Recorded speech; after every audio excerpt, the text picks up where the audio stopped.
Hi guys, तर आजचा day 7चा vlog मी आता स्टार्ट करते. सो डे 7च्या व्लॉगमध्ये काय काय होतं ते कंटिन्यूली बघत राहा आणि खूप छान होणार आहे आजचा व्लॉग.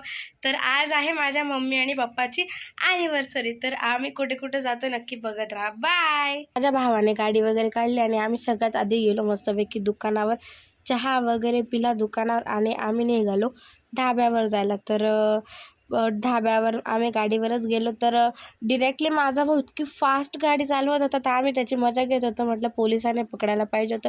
50 ते 60च्या स्पीडवर गाडी चालवत होता.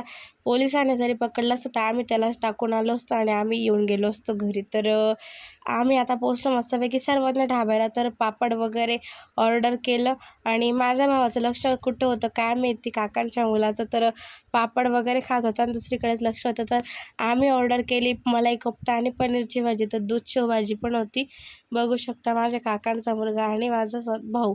तर माझ्या काकांचा मुलगा जेवायला या म्हणतोय तुम्हाला, तर या तुम्ही पण जेवायला मस्तपैकी. मग आम्ही जेवण वगैरे केलं, भात वगैरे ऑर्डर केला. राईस. आमचे पोरं फुगे चोरत होते, तर ठीक आहे त्यांच्याकडे इग्नोर करा. आम्ही आलो पान सेंटरवर पान खायला.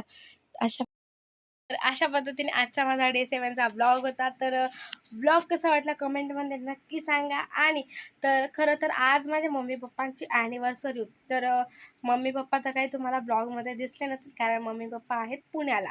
तर त्यांची ॲनिव्हर्सरी होती म्हणून आज आम्ही गेलो होतो हॉटेलला जेवायला.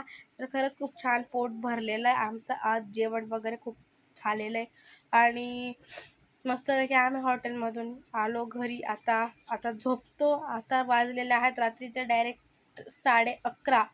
तर थोडंसं मी एडिटिंग वगैरे करते आणि मग झोपते. तर भेटू आपण डे 8च्या ब्लॉगमध्ये. So bye.